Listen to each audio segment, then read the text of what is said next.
Oi, bonitas e bonitos, tudo bom com vocês? Começando mais uma Quinta Misteriosa aqui no canal. E se você é novo por aqui e ainda não está inscrito, aproveita e já se inscreve aqui embaixo que tem vídeo novo toda semana.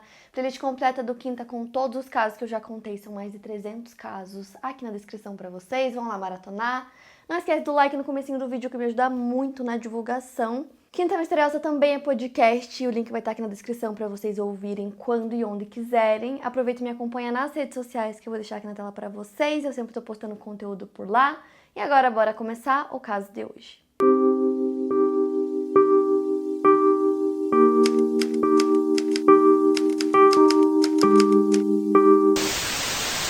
Jacqueline Sue Jones, apelidada carinhosamente de Jack, nasceu no dia 7 de junho de 1965 em Springfield, no condado de Greene, Missouri. Jack era a filha mais nova de Leslie Roscoe Jones e Shirley Lorraine Davenport Jones. Ela tinha 4 irmãs mais velhas, Joyce, Jean e Janice. Mesmo nascendo em Springfield, ela e sua família moravam na pequena cidade de Nixa, localizada no condado de Christian, também no Missouri. É uma cidade que está na região de Ozark e os condados de Christian e Greene são vizinhos, ficando a poucos quilômetros de distância um do outro. Jack cresceu em volta de pessoas que gostavam muito dela. Durante seu ensino médio, ela foi cheerleader e era considerada uma garota popular na pequena cidade.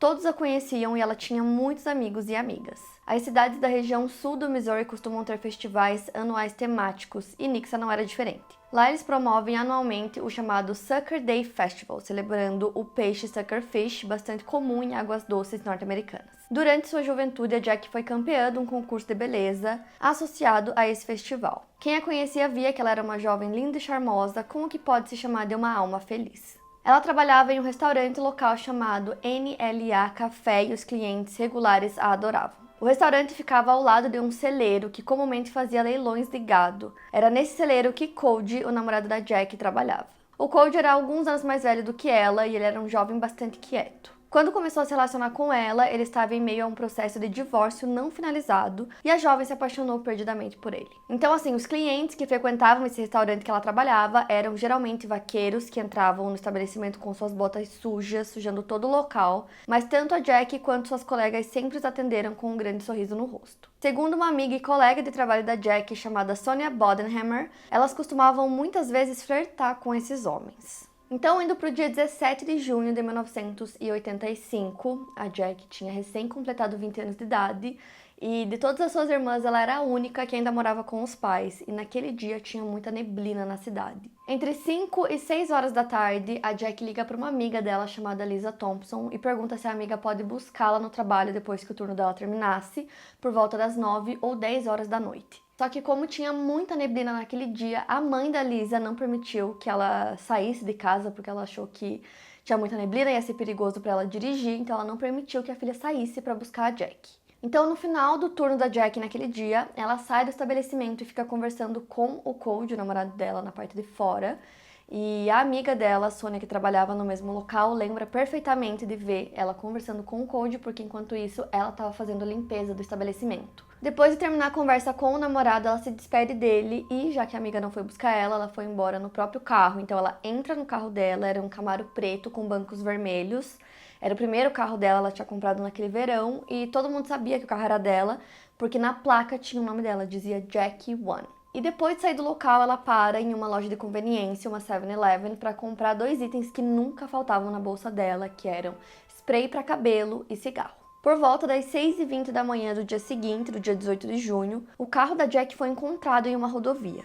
Uma ligação foi feita para o 911, que repassou o chamado para o xerife do condado de Christian, chamado Dwight McNeil. Ele tinha 33 anos na época e ele era novo no trabalho, estando há poucos meses no cargo. O xerife morava a pouco menos de 7 quilômetros de distância do local e chegou rapidamente à cena.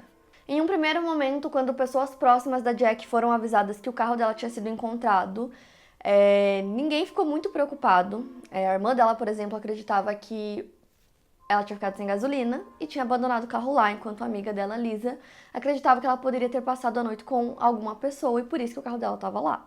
Mas não era algo tão simples assim. Logo que o xerife chegou, ele começou a analisar o carro e ele percebeu que a porta do carro estava entreaberta e que a chave estava dentro e que também tinha sangue espirrado no banco. Dentro do veículo também tinha uma calça jeans que estava com uma das pernas ao contrário, tinha roupas íntimas femininas dentro do carro, O volante estava torto, assim como o banco do carro, então claramente era uma cena de crime.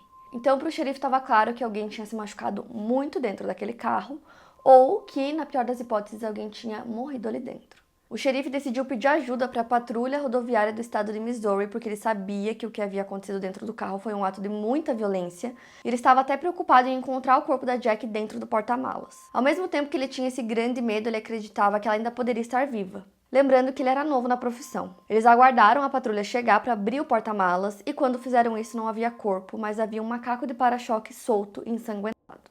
Havia muita pressão em cima da polícia para que eles encontrassem a Jack, e o xerife era amigo dela, da família dela, então o caso acabou se tornando algo pessoal para ele. E aí, rapidamente, eles começaram a entrar em contato com os amigos da Jack.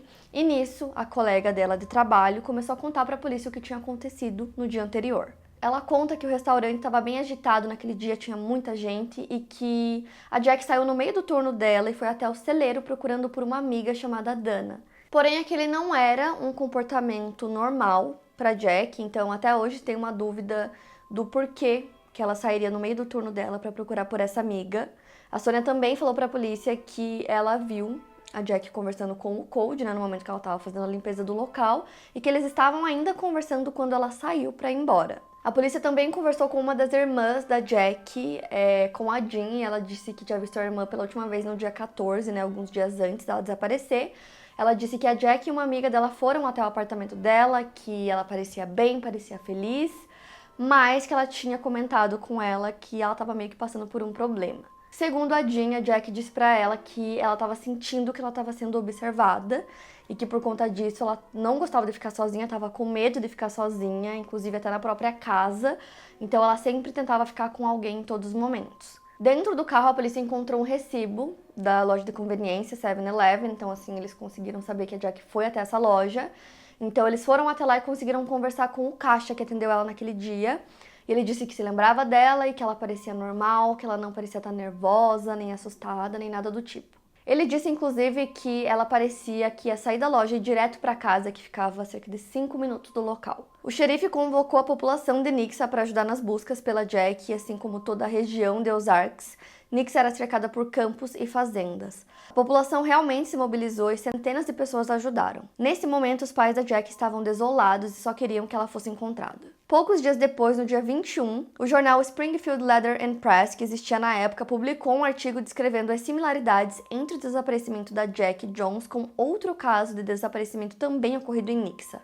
O artigo se referia a um caso de desaparecimento ocorrido mais de 15 anos antes e se tratava de Carol Blades, uma dona de casa de 20 anos que tinha desaparecido no dia 15 de dezembro de 1969. A Carol foi vista naquele dia enquanto comprava biscoitos em um mercado local e posteriormente enquanto lavava suas roupas em uma lavanderia. Quando ela desapareceu, suas roupas ainda estavam na máquina de secar. Mais tarde, o carro dela foi encontrado na mesma rodovia que o da Jack. Na época do desaparecimento da Carol, o então xerife responsável relatou à mídia que ele acreditava que a Carol havia desaparecido por vontade própria. Os detetives do caso não coletaram impressões digitais no veículo. Cerca de um ano depois do desaparecimento, no Natal de 1970, o corpo dela foi encontrado em um campo, mas ninguém nunca foi acusado. Algumas pessoas acreditavam que o caso poderia ter alguma ligação com o serial killer Mark Alan Smith.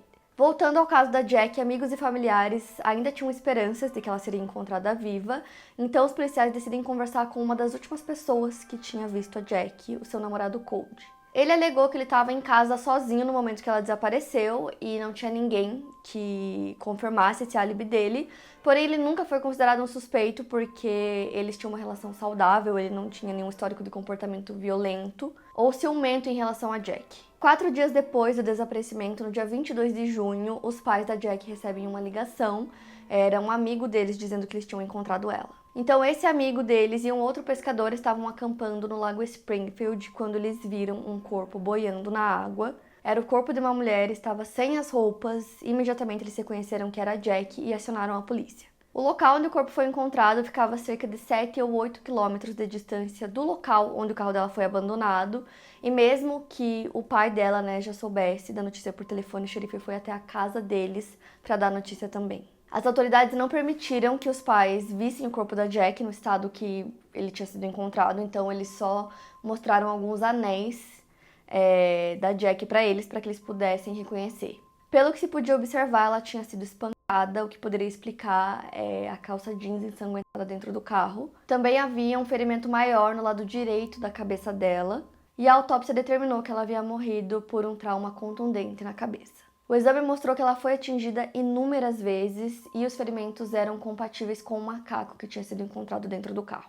As condições do corpo indicavam que ela havia sido morta na noite anterior ao seu corpo ser jogado na água. Como o corpo foi encontrado sem roupas e as roupas íntimas dela foram encontradas dentro do carro, a polícia suspeitava que o motivo inicial à sua captura teria sido por conta de abuso. O material vaginal foi coletado e posteriormente foi confirmado que havia presença de sêmen. 4 dias depois do corpo ter sido encontrado, o funeral da Jackie aconteceu no Nixa High School e muitas pessoas compareceram. A polícia gravou várias imagens no local porque eles queriam observar todas as pessoas que tinham comparecido para ver se alguém tinha algum tipo de comportamento suspeito. Depois do funeral, os policiais voltaram a conversar com pessoas próximas da Jackie. Eles conversaram também com várias pessoas que trabalhavam no restaurante, clientes regulares. Eles passavam o dia todo falando com pessoas, era uma entrevista atrás da outra. Durante essas conversas, os policiais voltaram a atenção para um dos clientes regulares do restaurante.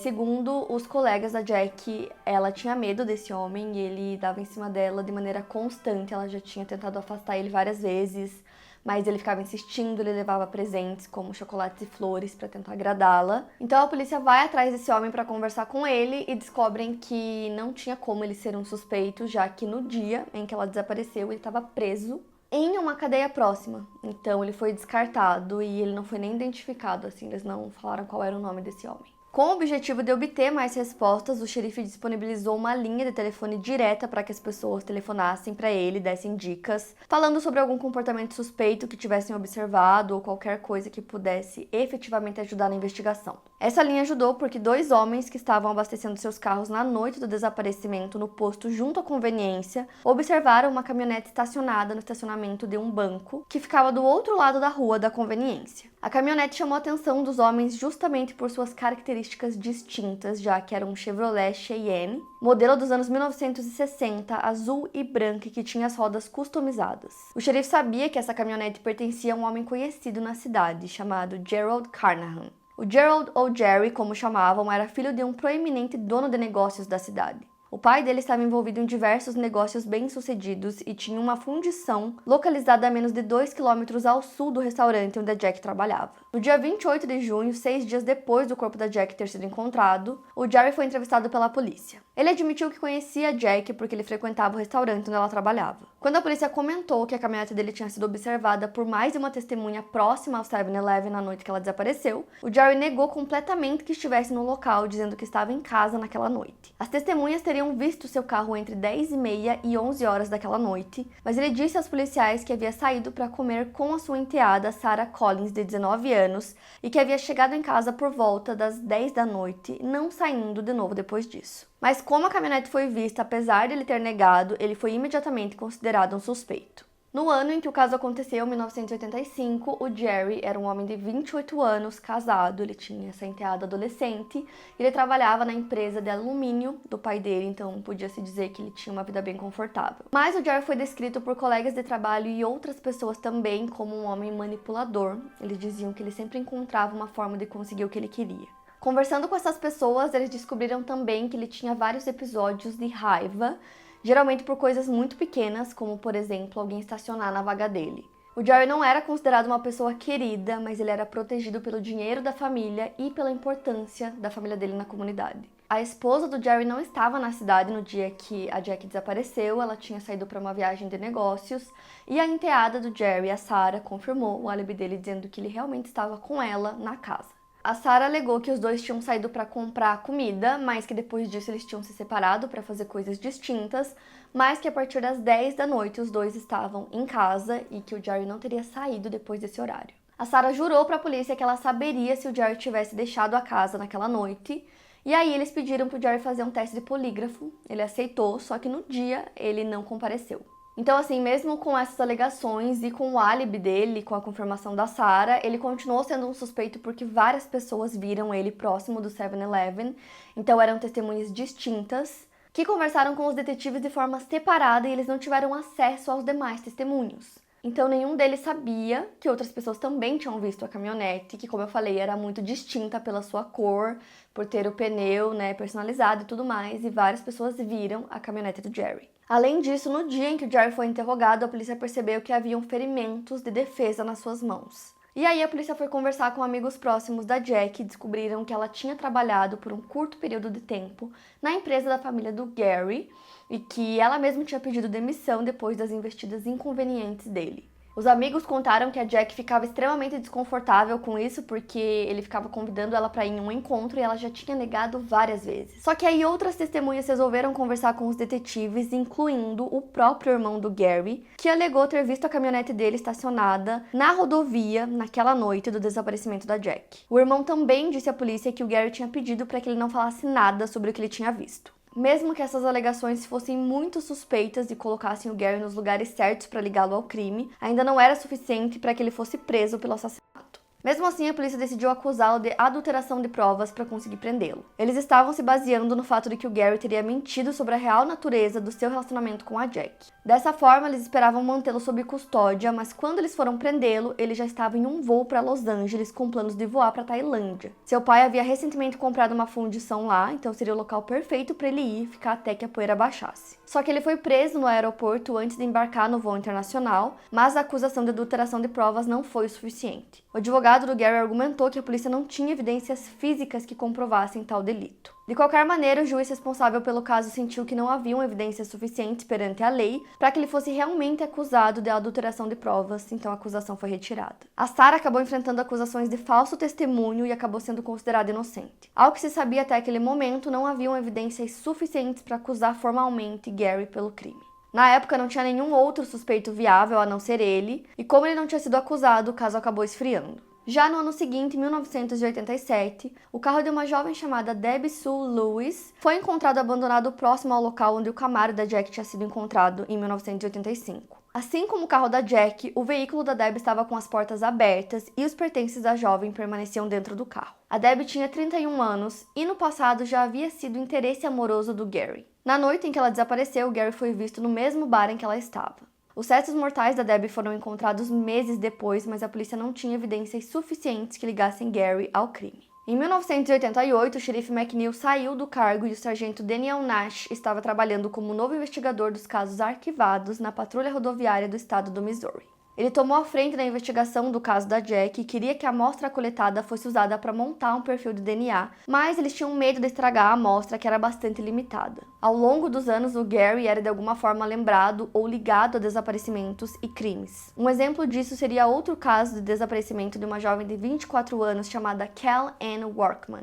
Ela desapareceu em 1989 enquanto cortava a grama de um cemitério em Dogwood, uma pequena cidade no sudoeste do Missouri. Uma semana depois, o corpo foi encontrado no condado de Christian. Sua autópsia determinou que a causa da morte foi violência homicida, mas não haviam sinais de abuso. O caso dela permanece sem solução, apesar de algumas pessoas suspeitarem do envolvimento do Gary. Alguns anos depois, em junho de 1992, 3 mulheres desapareceram em Springfield, também no Missouri. Cheryl Levitt e sua filha de 18 anos, Suzanne Strader, assim como uma amiga de Suzanne também de 18 anos, Stacy McCall, foram as vítimas. Os veículos das 3 mulheres foram encontrados nas entradas de garagem, com as chaves e as bolsas das mulheres dentro. Há boatos entre os moradores do sul do Missouri que a Cheryl costumava cortar o cabelo do Gary. Não haviam evidências de que ele estaria ligado ao caso, mas moradores do condado de Christian acreditavam que sim.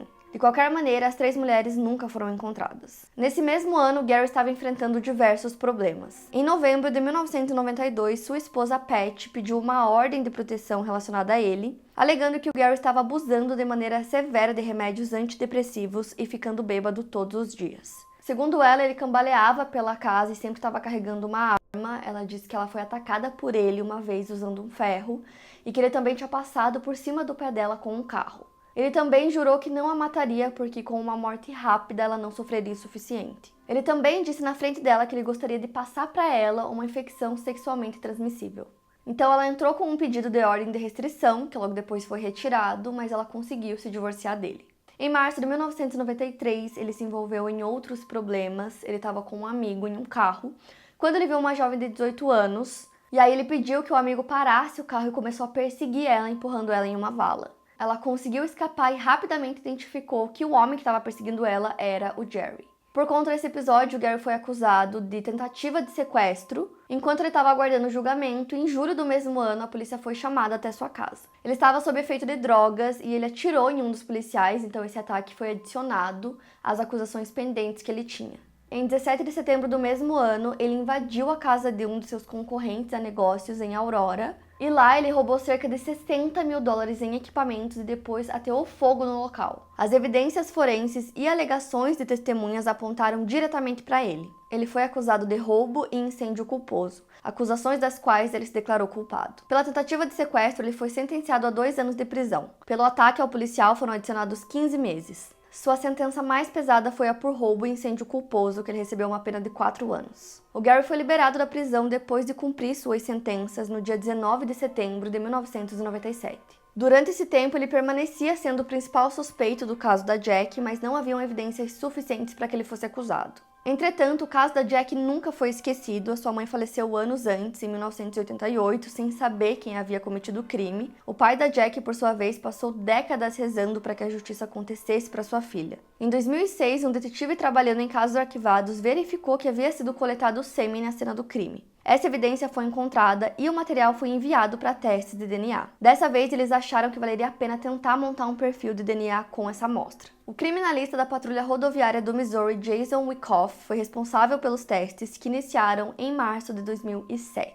Ele foi capaz de localizar um espermatozoide intacto em uma das lâminas. Mas, segundo ele, não havia DNA suficiente na célula. Ele precisou utilizar um pedaço do cotonete utilizado para a coleta do material. Só a partir daí que ele conseguiu montar um perfil de DNA mais completo. O então namorado da Jack, na época, cedeu uma amostra do seu DNA de maneira voluntária para que o laboratório pudesse comparar, mas o material encontrado no corpo da Jack não pertencia a ele. O perfil de DNA obtido foi comparado a diversas bases de dados a que a polícia tinha acesso, mas não encontraram nenhuma correspondência. A polícia não tinha o perfil genético do Jerry em seu sistema para que eles pudessem comparar a amostra, então era necessário que eles obtivessem um mandado de busca para conseguir que ele concedesse essa amostra. O fato do seu DNA não ter sido coletado enquanto ele estava preso, ainda mais por ele ter sido acusado de tentativa de sequestro, foi algo estranho. Nessa época, eles precisavam correr contra o tempo, porque o Jerry viajava muito para fora do país, principalmente para a China, porque ele tinha se casado com uma mulher chinesa. O mandado de busca foi obtido em 2007, sabendo que ele provavelmente não conversaria com a polícia de livre e espontânea vontade.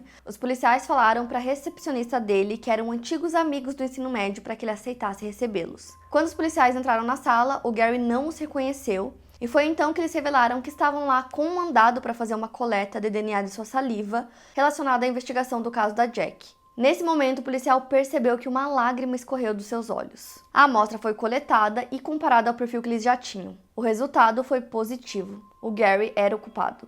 Ele foi preso no dia 9 de agosto de 2007, acusado de abuso e assassinato de Jack Jones, ocorridos 22 anos antes. Logo no dia seguinte, ele é processado no Tribunal do Circuito Associado do Condado de Greene e se declara inocente. No dia 31 de janeiro de 2008, ocorre uma audiência preliminar e é decidido que o Gary passará por julgamento. O Gary se declara novamente inocente e, nesse momento, os promotores e a defesa dele conversam e debatem uma possível mudança do local para que seja garantido um julgamento justo para ele. Em 28 de maio, o promotor do condado de Greene, Daryl Moore, anunciou que não buscaria a pena de morte para o Gary. Um dos motivos para isso seria o fato de que o pai da Jack queria um julgamento rápido para que conseguisse ver a justiça sendo feita. Ele tinha 80 anos na época e desejava ver o Gary ser condenado antes da sua morte. No mês seguinte, no dia 16 de junho, o caso foi transferido para o condado de St. Louis para que fosse julgado pelo juiz Michael Jameson. 10 dias antes do julgamento iniciar, no dia 17 de julho de 2009, a defesa e a promotoria concordaram em adiar o julgamento, que foi remarcado para o dia 16 de fevereiro de 2010. No dia 18 de dezembro de 2009, uma moção foi ouvida. Os advogados e o juiz concordaram em postergar a data do julgamento novamente, dessa vez em apenas 2 semanas, remarcando para o dia 1º de março. No dia 8 de fevereiro de 2010, a advogada do Gary entra com um pedido para que o julgamento seja novamente adiado, alegando o motivo de doença. O juiz concorda com o adiamento.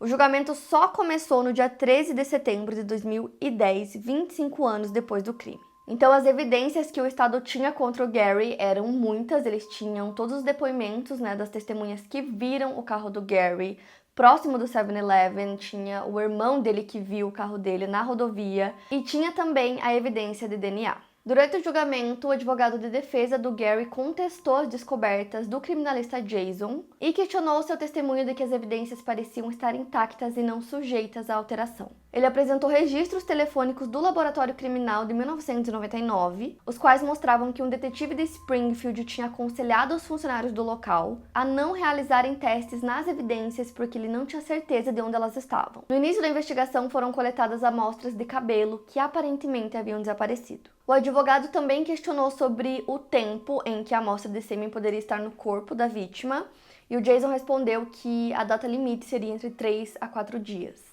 O detetive do Gary também questionou a subjetividade do resultado e se o preconceito poderia ter influenciado nas conclusões do Jason. O criminalista negou e disse que a subjetividade entraria em jogo caso houvesse mistura de sêmen, o que ele não detectou. No julgamento também foram levadas testemunhas que alegaram ter visto a caminhonete do Gary. Além deles, a Sarah, a antiga enteada do Gary, testemunhou que ela não tinha certeza se ele havia saído de casa ou não naquela noite. O Gary não testemunhou no próprio julgamento, sua então advogada preferiu que ele não testemunhasse pelo fato de ele já ter antecedentes criminais. O Gerald Carnahan foi considerado culpado de todas as acusações no dia 23 de setembro de 2010 e foi sentenciado a 2 sentenças consecutivas de prisão perpétua sem possibilidade de liberdade condicional. 2 anos depois, ele apresentou uma moção com o objetivo de anular ou corrigir o seu julgamento ou sentença no caso. Sua alegação era de que seus advogados cometeram erros de não conversar com testemunhas certas e também erraram em permitir que a evidência de DNA chegasse ao júri. Outro argumento dele foi de que o Estado não conseguiu provar que os crimes ocorreram no condado de Greene e não no condado de Christian. Ele apelou inúmeras vezes, mas permanece atrás das grades. Mesmo tendo sido apontado como possível suspeito em outros casos na região, ele não foi acusado de nenhum outro crime. O pai da Jack finalmente encontrou a paz com o assassino de sua filha sendo condenado. Ele faleceu em 2013. Em outubro de 2020, o Gary estava tentando novamente apelar de sua condenação, mas o juiz Michael Jameson, do condado de St. Louis, negou o pedido dele mais uma vez. Ele afirmou que ele teve sim a assistência necessária dos seus advogados. A decisão não marcaria o fim do caso. Segundo o promotor do condado de Greene, Dan Patterson, o Gary ainda tinha a possibilidade de apelar de sua condenação junto ao Tribunal de Apelações. Então, assim, ele continua preso, ele pode continuar apelando, e essa apelação pode ser negada, mais algumas vezes. E eu quero muito saber o que vocês acharam desse caso. É muito doido como tinham todas aquelas testemunhas e até o próprio irmão do Gary, apesar de não terem uma prova física, tinham testemunhas oculares, tinha tudo isso. E por muitos anos não foi suficiente, para que a prisão fosse feita. Isso só aconteceu quando eles conseguiram comprovar aquela amostra de DNA que ligava ele diretamente ao caso. Então eu quero muito saber a opinião de vocês, me conta aqui nos comentários. Não esquece do like que me ajuda muito na divulgação do vídeo, playlist completa do Quinta pra vocês na descrição, então vão lá maratonar. Quinta Misteriosa também é podcast pra vocês ouvirem quando e onde quiserem, o link vai estar na descrição pra vocês. Não esquece de me acompanhar nas redes sociais, que eu tô sempre postando conteúdo lá pra vocês. E é isso, eu vejo vocês no próximo vídeo.